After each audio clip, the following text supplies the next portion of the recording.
ကြက်တွေကဥကပေါက်ပြီး45ရက်သားမှာတည်ဆုံးရတယ်မတည်ခင်မှာလမ်းလျှောက်ပြေးလွှားခြင်းမပြုနိုင်အောင်လည်းအလုပ်ခံအဲ့ဒီတော့ကြက်တွေကသူတို့ခြေထောက်နဲ့ပိုက်ကွန်နဲ့ညှိပြီးတော့အဲ့ဒီနေရာမှာနေမတ်တက်စားမတ်တက်သေးတည်ကြရတာဗျအဲ့ဒါကတော့ကြက်မွေးမြူရေးသမားတွေရဲ့အကုသိုလ်ပါအားလုံးပဲမင်္ဂလာပါသူ့တက်စော် sharing channel မှာပြန်လည်ကြိုဆိုလိုက်ပါတယ်ဟုတ်ပါတယ် postcard နာမည်ကကြက်မီးနေပါအဲ့ဒီကြက်မီးနေဆိုတဲ့နာမည်ကိုတော့မတ်တပ်ပပေးထားတာပါမတ်တပ်ပဆိုတာကတော့ကျွန်တော်ချစ်စနိုးနဲ့ပေးထားတဲ့နာမည်ပြောင်းပေါ့အရာရာကိုတီလွန်တက်လွန်ဆရာလုံးလုံးနဲ့မတ်တပ်ပဘယ်သူဖြစ်မလဲဆိုတာကတော့ကိုယ့်ဘာသာကိုစဉ်းစားကြည့်ကြပါဗျာကြက်ပေါက်စားတွေမီးတွင်းမှာ14ရက်တီးတီအနားကမကွာစောင့်ရှောက်နေတဲ့ကျွန်တော်ကိုစနီမီးဖွားတော့ကတော့တစ်ချက်တောင်လှဲ့မကြည့်ပဲကြက်တွေမီးနေမှတဲတဲလို့စောင့်ရှောက်နေတဲ့ကျွန်တော်ကိုအပြစ်တင်ပြီးသူပြောတဲ့စကားပေါ့ဗျာဟုတ်ပါတယ်45ရက်အသားစားကြက်တွေရဲ့ပထမအရေးကြီးဆုံး14ရက်ပဲဖြစ်ပါတယ်ကြက်အကောင်ကြီး3000အသက်ရှင်မှုတွေကျွန်တော်အသက်တောင်မရှူရဲတဲ့ကြက်မီးနေနေ့ရက်တွေပေါ့ဗျာတထေးလွန်ဖြစ်ခြင်းနဲ့အညာသားတယောက်ရဲ့အိတ်မရရဲ့ညာပေါင်းတွေပေါ့ဗျာအပြင်မှာလေတိုက်နေသလားချမ်းနေသလားကျွန်တော်ဂယုမဆိုင်ကျွန်တော်ကြက်ကလေးတွေအေးမမိဖို့ပဲအရေးကြီးတယ်မီးသီးကအပူချိန်တွေမှန်ရဲ့လားအစာခွက်ထဲမှာအစာရှိရလားရေခွက်ထဲမှာရေတွေအမြဲတမ်းအပြည့်ရှိသလားအဲ့ဒါကိုပဲအမြဲမပြတ်စောင့်ကြည့်နေရတယ်ကြက်ကလေးတွေတနေရာထဲမှာစုနေရင်တော့သူတို့ချစ်လွန်းလို့လုံးထွေးနေတာမဟုတ်ဘူးဗျအပူချိန်နဲနေလို့ချမ်းလို့မလို့တနေရာထဲကိုစုပြုံတိုးနေကြတာအဲ့လိုကြက်ကလေးတွေတနေရာထဲမှာစုနေရင်တော့မြည်သွေးထပ်ထည့်ပေးရမယ်အပူချိန်ထပ်မြင့်ပေးရမယ်ကြက်ကလေးတွေတကောင်နဲ့တကောင်တကွဲတစ်ပြားစီနေတယ်ဆိုရင်တော့ဒါအပူချိန်များနေလို့အဲ့ဒီကြက်ကလေးတွေရဲ့အပူချိန်ကို14ရက်စလုံးအရေးတကြီးကြီးနဲ့စောင့်ကြည့်ခဲ့ရတာပါချမ်းလုံးသားတွေကတော့ဘယ်စိတ်ပူတတ်ပါမလဲညတကောင်ကြော်ရင်လက်နေဓာတ်မီတက်လက်ဒုတ်တစ်ချောင်းနဲ့ကြက်ချန်တွေကိုကျွန်တော်ကရှောက်ပတ်ကြည့်နေရတာမီးအပူချိန်နဲနေရင်တပည့်တွေကိုနှိုးပြီးတော့မီးသွေးထပ်ထည့်ခိုင်းရတယ်တပည့်တွေကလည်းခြံရှင်လစ်တာနဲ့တခါတည်းအိတ်ကြတာပါပဲဗျာတခါတလေခြံထဲကိုမွေတွေတောကြောင်တွေလာတတ်လို့ညဘက်ဆိုရင်လက်နေဓာတ်မီနဲ့ဒုတ်တစ်ချောင်းကိုအမြဲဆောင်ထားရတယ်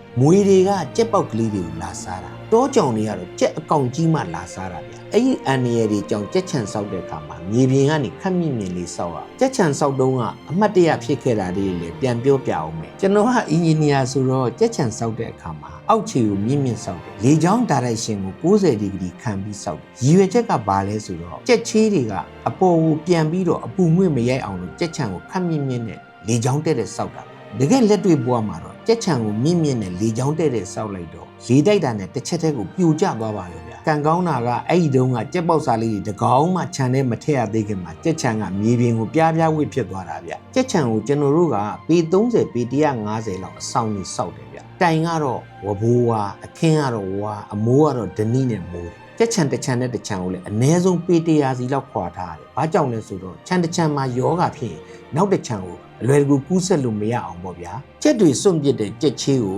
စနစ်တကျသိမ်းဆည်းပြီးတော့မြေဩဇာအဖြစ်လဲရောင်းစားလို့ရတယ်ကြက်ချံကိုနေရောင်ဓာတ်ရိုက်မကြရောက်စေဖို့အတွက်အရှိအနောက်စောက်ကြပါတယ်လိုအပ်ရင်လည်းပလတ်စတစ်မိုးကာတွေသုံးပြီးတော့နေရောင်ဓာတ်ကနေကာကွယ်ပေးရပါတယ်အစာနဲ့ရေကိုပုံမှန်မျက်ခြေမပြတ်ထည့်ပေးရပါတယ်ကြက်တောက်ရမယ့်ဆေးကိုလည်းရေထဲမှာရောထည့်ပေးရပါတယ်အမေကြက်မကြီးရဲ့တောင်ပံအောက်မှာနွေးနွေးထွေးထွေးနဲ့နေရမယ့်ကြက်ပေါက်စာလေးတွေကိုမီးအပူပေးပြီးကျွန်တော်တို့ကမျက်ခြေမပြတ်စောင့်ရှောက်ပေးတာကိုကြက်မီးနေလို့ခေါ်တာပါအဲ့ဒီ14ရက်ပထမဆုံး14ရက်ကတော့ကောင်းကောင်းကိုမအေးရပါဘူးဗျာမိမမီဖွားတော့ကတော့ဆေးရုံမှာပတ်စံကန်းမှာတွားပြီးထားလိုက်ရင်ပြီးတာပဲချိန်တန်တော့လဲပြန်ချော့လိုက်ရင် okay သွားတာကြက်မီးနေဘွားမှာတော့အဲ့ကြက်အကောင်ကြီး3000တည်သွားတော့အရင်ပြုတ်တဲ့ဂျင်းတုတ်တွေဖြစ်သွားမှာနော်ကြက်တွေကိုပူပေးထားတဲ့မီးလုံးတွေကိုလည်းအမြဲတမ်းစောင့်ကြည့်နေရတယ်မီးလုံးတစ်လုံးကျွန်းရင်ချက်ချင်းလဲပေးရတယ်နောက်ကြက်တွေရဲ့အောက်မှာခင်းထားတဲ့စပက်ခွန်တွေကိုလည်းအမြဲတမ်းစောင့်ကြည့်ပြီးတန့်ရှင်းရေးလုပ်ပေးနေရတယ်လေတအားတက်ရင်လည်းပလတ်စတစ်လိုက်ကာကြီးတွေကိုချပြီးသူတို့လေတံကနေကာကွယ်ပေးရတယ်ဗျမီးသွေးကလည်းအပူဓာတ်ရဖို့အတွက်အမြဲတမ်းစောင့်ကြည့်ပြီးတော့ထည့်ပေးနေရတာခြံလုတ်သမားတွေလို့တော့အပူပင်ကင်းကင်းနဲ့ဘယ်နေလို့ရပါမလဲကြက်ပေါက်စားတွေအသက်ရှင်မှုအတွက်အပူချိန်30ကနေ35ဒီဂရီထိရှိအောင်အမြဲတမ်းချိန်ညှိပေးနေရပါတယ်ဒါပေမဲ့ကျွန်တော်ရင်ထဲမှာတော့100ဒီဂရီစင်တီဂရိတ်လောက်ကိုပူလောင်နေတယ်ဗျကြက်ပေါက်စားတွေတောက်တဲ့ရေခွက်ကိုလည်းခဏခဏစေးကြောပေးရတယ်ပြီးရင်သူတို့ကိုယောဂပိုးတွေရန်ကနေကာကွယ်ဖို့အတွက်ကိုကြက်ချံသားမှာရေပူမိုင်ထားပေးပြီးကိုလက်တန့်စင်ပြီးမှကြက်ချံမော်ကိုတက်ခွင့်ပြုတယ်ကြက်ချံကိုဖြစ်နိုင်ရင်အပြင်လူတွေကိုလည်းလာခွင့်မပြုဘူးဗျကြက်ချံလောက်ခါစားကတော့ကြက်ပေါက်ကလေးတွေသေလို့ရှိရင်ကျင်းတူးပြီးမြုပ်ပစ်တာဗျနည်းနည်းအကောင်ကြီးလာတော့ခြံအလုတ်သမားတွေကသူတို့လွတ်မပြေးရတော့ဘူးဗျဖြစ်ချင်အားဖြစ်ဆိုပြီးသူတို့ချက်စားကြတာပဲညဘက်အိတ်နေတော့ကြက်တွေအော်ရင်ခြံဆောင်တထေးမင်းနေရမနိုးဘူးဗျကျွန်တော်ကတော့ကြက်အိတ်ကြက်နိုးဆိုပြီးလက်နေဓာတ်မီတစ်ချောင်းနဲ့လိုက်ထိုးကြည့်တော့တာပဲဗျကြက်တွေနည်းနည်းကြီးလာတဲ့ခါကျတော့ တောထဲကနေတောကြောင်တွေလာတယ်ဗျတောကြောင်ဆိုတာအိမ်ကြောင်ဝါဝတုတ်တုတ်အကြီးစားကြီးတွေလိုကောင်မျိုးတွေလာတာဒါပေမဲ့ဒီကောင်တွေကတအားလင်းတယ်ကျွန်တော်ဘလို့မှမမိဘူးလောက်လေးကွာနဲ့6ပြည့်ရုံပဲရမယ်ကျွန်တော်တို့ channel မှာမွေးတဲ့ကြက်ပေါက်စာလေးတွေကို CB ကုမ္ပဏီကရောင်းပေးပါတယ် CB ကုမ္ပဏီက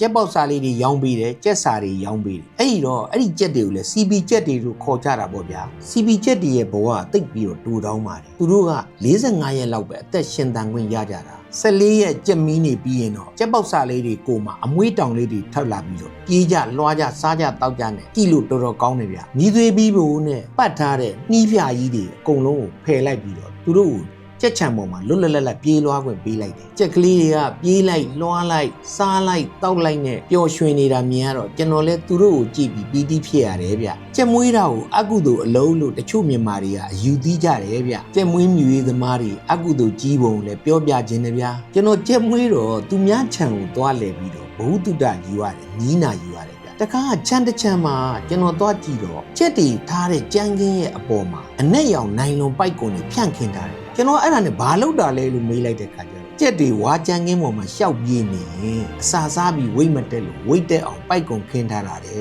45ရက်သားပြေးလို့ကြက်ကတပိတ်တကွဲ2ပိတ်တာဖြစ်ဖို့ဆိုရင်အဲ့နီးကိုသုံးရတယ်လို့ပြောတယ်အဲ့တော့ကြက်တွေကသူတို့ခြေထောက်နဲ့ပိုက်ကုန်နဲ့ညှိပြီးတော့အဲ့ဒီနေရာမှာနေမတ်တက်စားမတ်တက်သေးသေးကြရတာဗျကျွန်တော်အဲ့ဒီဖြစ်ရက်ကိုပြီးတော့တော်တော်လန့်သွားတယ်ကြက်တွေက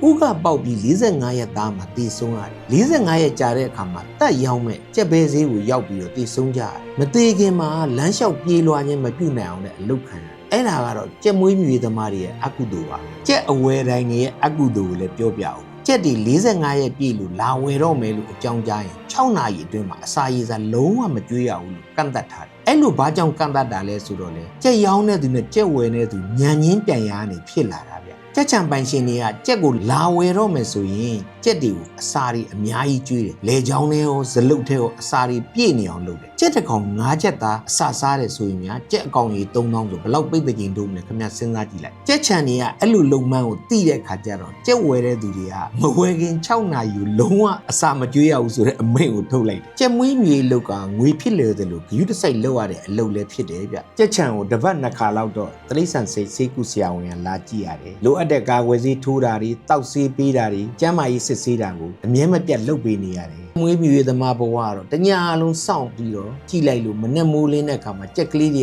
ကပြေးလွှားစော့ကစားနေရင်တော့ရင်ထဲမှာအပန်းဖြေရတယ်တခါတလေကြက်ကလေးတစ်ကောင်တော့ပလက်လန်ပြီးသေးနေရင်တော့ငါတော့မနဲ့လက်ဖက်ရည်တစ်ခွက်ဖို့တော့စုံပြန်ပြီဆိုပြီးတော့တက်ပြင်းချလိုက်ရတယ်မွေးကင်းစားကြက်ပေါက်စာလေးတွေသေးရင်တော့မြေမြုပ်ယုံကလွဲလို့ဘာမှလုပ်လို့မရဘူးရက်40ကျော်လာတဲ့အကောင့်ကြီးတွေသေးပြီဆိုရင်တော့လာထားဗျာကာလာသားကြက်ပဲတချို့တပည့်တွေကလည်းခိုင်းရင်သာအယူကွက်နင်းနေတာဗျကြက်ချံပေးမှာခတ်တီတီနဲ့ဘူးစင်ကြီးစောက်တာကြက်တွေသေးရင်စိတ်မကောင်းတဲ့အမူအရာနဲ့ကာလာသားကြက်ချက်စားတာကြက်သားရဲ့ဘူးဒီရဲ့ဇပလင်တောင်ထည့်လိုက်သေးတယ်ဗျာကြက်ကအသားလည်းရောင်းစားလို့ရတယ်သူတို့ခန္ဓာကိုယ်ကျွတ်တဲ့အမွှေးတွေကိုလည်းသိမ့်ပြီးရောင်းစားလို့ရတယ်ရုပ်စောအဆုံးသူတို့စွန့်ပစ်တဲ့မစင်ဝတောင်မှပဲမြေဩစာဆိုပြီးရောင်းစားလို့ရတယ်ဗျ45ရက်သားကြက်တကောင်ကချိန်ကြည့်လိုက်လို့တပိတ်တစ်ခွဲလောက်ရှိပြီဆိုရင်တော့ခင်ဗျလက်ခမောင်းသာခတ်ပေးတော့ပြီကြက်တွေအားလုံးကိုလာဝဲတဲ့ကြက်ဝဲတဲ့ကာကြီးထွက်သွားပြီးပတ်စံတွေအထုတ်လိုက်ရသွားတဲ့ခါကျတော့ဒီလောက်ကိုစိတ်ကုန်ပြီလားလို့မမေးနဲ့တပည့်တွေကိုနောက်ထပ်အကောင့်3000အတွက်ကြက်ချံတွေတန်ရှင်းလောက်ကြလို့အမိန်ပေးပြီးသားပဲအဲ့လိုနဲ့ကြက်ပေါက်စာလေးတွေထပ်ရောက်လာလိုက်45ရက်သားအကောင့်ကြီးတွေပြန်ထွက်သွားလိုက်နဲ့ခင်ဗျားတို့ပြောတဲ့အကုသိုလ်အလုပ်ကြီးကိုငွေပြစ်လွယ်လို့မက်မောစွာလုပ်ခဲ့မှုပါတယ်ကြက်မွေးမြူတာကအပြစ်လားကြက်တွေကိုတတ်ပြီးဈေးမှာရောင်းတာအပြစ်လားအဲ့ဒီကြက်သားတွေဝယ်စားတဲ့သူကအပြစ်လားခင်ဗျားစိတ်ထဲမှာဘလို့ထင်တယ်လဲခင်ဗျားထင်တဲ့အတိုင်း comment မှာဝင်ရေးပေးသွားပါဦးကြီးဝါချမ်းသာဖို့အတွက်ကြီးဝါရေးလမ်းကိုရှောက်တဲ့အခါအခုလုပ်ခဲ့တဲ့အလုပ်တွေအားလုံးက milestone တွေပါပဲအဲ့ဒါတွေကိုအမှတ်တရပြောပြနေခြင်းဖြစ်လို့ဘဝတုဒ္ဒအနေနဲ့အပြင်းပြေပဲကြည့်ရှုစေလိုပါတယ်ကျွန်တော်ရဲ့ဗီဒီယိုတွေကိုအားပေးကြည့်ရှုခဲ့တဲ့ viewer တဦးချင်းစီတိုင်းကိုကျေးဇူးအထူးတင်ရှိပါတယ်အထူးသဖြင့်ကတော့ TikTok က viewer တွေကိုပို့လို့တောင်းမှကျေးဇူးတင်ရပါတယ်2026 Valentine Day မှာကြည့်ရှုသူတက်တန်းပြည့်သွားတဲ့အညာသားပုံပြင် postcard အတွက်ကြည်နူးမှုကလည်းဘာနဲ့မှမလဲနိုင်ပါဘူးဗျာဒါပေမဲ့ YouTube မှာတော့ subscriber 200ကျော်ပဲရှိသေးတဲ့အတွက်ကျွန်တော်ရဲ့ YouTube channel ကိုဝင်ရောက်ကြည့်ရှုပြီး subscribe လုပ်ပေးဖို့လည်းအနူးညွတ်ပန်ကြားလိုပါတယ်ကျွန်တော် channel တွေရေရှည်ရပ်တည်ဖို့ကတော့ခင်ဗျားတို့ကူညီမှဖြစ်မှာပါ အညာသားပုံမြင်စတင်ကြတဲ့ကကျွန်တော်မှရွေချက်တစ်ခုရှိပါတယ်ကြည့်ရှုသူတက်တန်းပြည့်တဲ့နေ့မှာညာသားပုံမြင်နှစ်ကိုဆက်တင်မယ်လို့စိတ်ကူးထားပါတယ်အခုတော့တကယ်ပြည့်သွားပြီဖြစ်တဲ့အတွက်သူကျေးဇူးကိုတည်တတ်သောအဖြစ်ကျွန်တော်ကချစ်သောအညာသားများကျွန်တော်ကိုချစ်သောအညာသားများအတွက်ညာသားပုံမြင်အမှတ်နှစ်ကိုထုတ်လင်းတင်ဆက်တော့မှာဖြစ်ပါတယ်နောက်တင်ဆက်မဲ့ podcast ကအမည်ကိုတော့အညာသားအားလုံးကိုရွှေချပေးခြင်းလို့အမည်ပေးထားပါတယ်အညာသားအားလုံးကိုရွှေချပေးခြင်းဟုတ်ပါတယ်ပြည်ပရောက်အညာသားများပြည်တွင်းကအညာသားများအညာမှာနေတဲ့အညာသားများကုန်ကုန်ပြောမယ်ဗျာကဘာအနှံ့ပြားမှာရှိတဲ့အညာသားအားလုံးကိုရွှေချပေးမှာပါအညာသားတွေဘလောက်တော်တယ်ဆိုတာကိုတော့လွတ်လပ်ရေးဖခင်ကြီးဘူကျိုအောင်ဆန်းရေနံမြေအလုသမားခေါင်းဆောင်တခင်ဖိုးလာကြီးဥပေါ်ဦးစလေးဥပုံညနဲ့အညာသားလူစွမ်းကောင်းတွေရသလောက်ဆွေမျိုးဆက်ပြီးတင်ဆက်ပေးသွားမှာပါကျွန်တော် podcast ကိုနားထောင်ပြီးတော့အညာသားဖြစ်ရတာဂုဏ်ယူနိုင်စေဖို့ကျွန်တော်စူးစမ်းပြီးတင်ဆက်ပေးသွားမှာဖြစ်ပါတယ်ကိုယ်တိုင်ကအညာသားဖြစ်ဖြစ်အညာသားကိုယူထားတဲ့ဇနီးပဲဖြစ်ဖြစ်မိဘကအညာသားပဲဖြစ်ဖြစ်အညာမှာမွေးဖွားတန့်စင်ခဲ့ရတာကိုအမြဲတမ်းဂုဏ်ယူနေရမယ် podcast တစ်ခုကျွန်တော်စူးစမ်းဖန်တီးသွားမှာဖြစ်လို့အညာသားပုံမြင်နှစ်